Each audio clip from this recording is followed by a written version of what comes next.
Hello friends, मैं शशि पांडे अपने YouTube channel NCERT smarty में आप सभी प्यारे दर्शकों का दिल से स्वागत करती हूं और आशा करती हूं कि आप सभी बहुत अच्छे होंगे।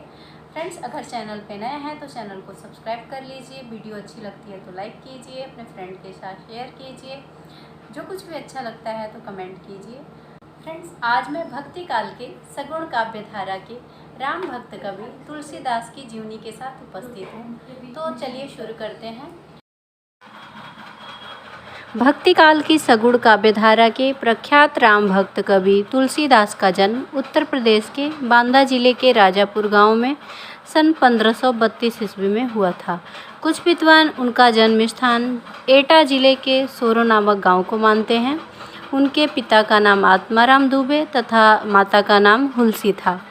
बचपन में ही माता पिता की मृत्यु होने के कारण उनका बचपन बहुत कष्टमय व्यतीत हुआ था। अशुभ नक्षत्र में जन्म लेने के कारण उनको माता पिता द्वारा त्याग दिया गया था।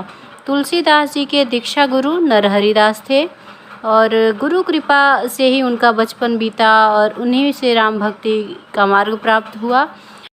तुलसीदास जी ने शेष सनातन से वेद वेदांग, इतिहास, दर्शन एवं काव्य आदि की शिक्षा प्राप्त की। उनका विवाह पंडित दीनबंधु पाठक की सुपुत्री रत्नावली से हुआ। तुलसीदास रत्नावली से बहुत प्रेम करते थे। एक पल भी उनके बिना बिताना बहुत मुश्किल था। यहाँ तक कि रत्नावली की सहेलियाँ भी इसके लिए उनका मजाक उड़ाती थीं। एक दिन जब वो घर लौटे तो ये जानकर बहुत दुखी हुए कि उनकी पत्नी रत्नावली अपने पिता के घर रहने गई हैं। पत्नी के बिना रहने का ख्याल उन्हें परेशान कर रहा था, इसलिए उन्होंने फैसला किया कि वो अपने ससुराल उनसे मिलने जाएंगे। तुलसीदास एक लाश के सहारे नदी पार किए, तूफ़ान को झेलते हुए अपने पत्नी के गांव पहुंच गए और उन्होंने अपनी पत्नी के कमरे में घुसने के लिए एक सांप का सहारा लिया। सांप को रस्सी समझकर वो रत्नावली के कमरे में घुस गए और रत्नावली उन्हें देखकर चौंक गई। अपने प्यार का इजहार करते हुए उन्होंने अपनी पत्नी से कहा वो उनसे मिलने के लिए सागर भी पार कर सकते हैं। रत्ना का तो कुछ और ही मानना था। रत्नावली ने कहा, अस्थि चर्म मैं देह तामे ऐसी प्रीत। तुलसीदास को इन पंक्तियों से बहुत ही दुख हुआ। तुलसीदास को ये बात झकझोर कर रख दी और उन्होंने गृहस्थी त्यागने का फैसला ले लिया।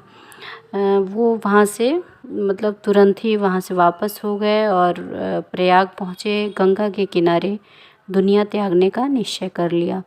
उसके बाद सीधे वे राजापुर गए और वहाँ उन्होंने हिंदी में रामायण के सत्संग शुरू कर दिए।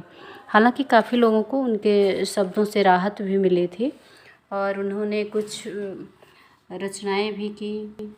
तुलसीदास जी द्वारा रचित अब तक कुल 36 रचनाएं मिली हैं। इनमें से केवल 12 रचनाएं ही प्रमाणित हैं और वे इस प्रकार हैं: रामचरितमानस, विनय पत्रिका, कवितावली, गीतावली, दोहावली, कृष्ण गीतावली, वरवै रामायण, वैराग्य संदीपनी, रामाज्ञा प्रश्न, रामलला नहछू, पार्वती मंगल तथा जानकी मंगल। साहित्यिक विशेषताओं की बात करें तो तुलसीदास जी के काव्य में भक्ति भावना की प्रधानता है। उनकी भक्ति दास भाव की भक्ति है। राम स्वामी हैं और तुलसी सेवक हैं। भारतीय संस्कृति का आदर्श रूप तुलसीदास जी के साहित्य में सर्वत्र दृष्टि गोचर होता है और उनके काव्य में धर्म, दर्शन, संस्कृति, भक्ति का सुंदर समन्वय हुआ है। उन्होंने शैवों और वैष्णवों में, शाक्तों और वैष्णवों में धार्मिक समन्वय स्थापित किया था। लोक कल्याण की भावना तुलसीदास जी के काव्य में सर्वत्र दिखाई देती है। उनके अमर महाकाव्य रामचरितमानस में आदर्श पिता, माता, पुत्र, पत्नी, राजा, प्रजा, स्वामी एवं सेवक का आदर्श रूप देखा जा सकता है। तुलसीदास जी का काव्य परहित सरिस धर्म नहीं भाई की भावना से परिपूर्ण है।